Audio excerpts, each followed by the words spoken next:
నరసింహారెడ్డి గారికి, అన్న జోసఫ్ సుధీర్కి, సదానంద గౌడ్ గారికి, వేదిక మీద ఉన్న రాష్ట్ర కార్యవర్గ సభ్యులు, వేదిక ముందు వివిధ జిల్లాల నుంచి మా డిమాండ్ను, మా ఆందోళనను, మా మనోభావాల్ని తెలియజేయడానికి మేము అన్ని జిల్లాల నుంచి ఇక్కడికి వచ్చామని చెప్పి రాష్ట్ర ప్రభుత్వానికి, సమాజానికి తెలియజెప్పడానికి వచ్చిన ఎస్టీ ఉపాధ్యాయ సోదరులందరికీ కూడా ఏపీ ఎన్జిఓస్ పక్షాన, ఏపీ జేఏసీ పక్షాన ముందుగా శుభాభినందనలు, ఉద్యమాభినందనలు తెలియజేస్తున్నాం. ఒక విషయంలో బాధగా ఉంది, ఒక విషయంలో సంతోషంగా ఉంది. ఈ రెండు విషయాలు చెప్పి ముగిస్తాను నేను సభ. బాగా ఎందుకున్నది ముందు చెప్తాను. నేను 6 నెలల క్రితం ఈ రాష్ట్ర ఎన్జిఓస్ అధ్యక్షుడిగా, ఏపీ జేఏసీ చైర్మన్గా వచ్చాను. దాదాపు ఒక రకంగా ప్రొఫెషన్ పీరియడ్ లో ఉన్నా.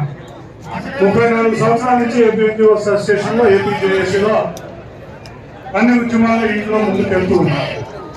మేము ఒక 20-25 సంవత్సరాల బాధ ఎందుకంటే ఒక 20-25 ఇయర్స్ బ్యాక్ అప్పుడు రమణయ్య గారు, సుబ్బారెడ్డి గారు, మన ఎస్పీ వీళ్ళందరూ జేఏసీలో టీఎన్జిఓస్ ఉమ్మడి జేఏసీ నడుస్తుండేది. మేము యంగ్స్టర్స్ వచ్చాం, రూల్స్ అన్ని కష్టపడుతూ తెలుసు, ఎన్జిఓస్ ఉన్నాం కూడా రాస్తాం కాబట్టి మమ్మల్ని డిమాండ్స్ రాయమన్నారు. నేను డిమాండ్స్ లో డిఏని కూడా ఒక డిమాండ్ గా రాసి తీసుకెళ్ళాను. కానీ మీరు రిపోర్ట్ ఇవ్వమని అడిగారు నన్ను కుర్రాడిని. అప్పుడు నేను తీసుకొచ్చి ఆ రిపోర్ట్ ఇచ్చాను. ఆ రిపోర్ట్ చూసి ఏపీ జేఏసీ నాయకత్వం మమ్మల్ని లోపలించి కుర్రాళ్ళు కాస్త పుస్తకం కుర్రాళ్ళు కూర్చుందని నీకు చెప్తే నువ్వు డిఏని డిమాండ్ గా చేసుకొచ్చావేంటారు బాబు. 12 డిఏలో ఇది కూడా మనం డిమాండ్ గా పెట్టుకుంటే ఒక డిమాండ్ పోగొట్టుకుంటాం. DA is not the demand. ధరలు పెరిగితే మనకు వస్తుంది, ధరలు తగ్గితే ఇంకా తగ్గుతుంది. ఏం జరిగితే జరుగుతుంది. ఇన్ఫ్లేషన్ ప్రకారం, cost CPO cost price index ప్రకారం మనకి డిఏ వస్తుంది. DA is not a demand, పక్కన పెట్టు అని చెప్పి కాగితం నా కొట్టారు.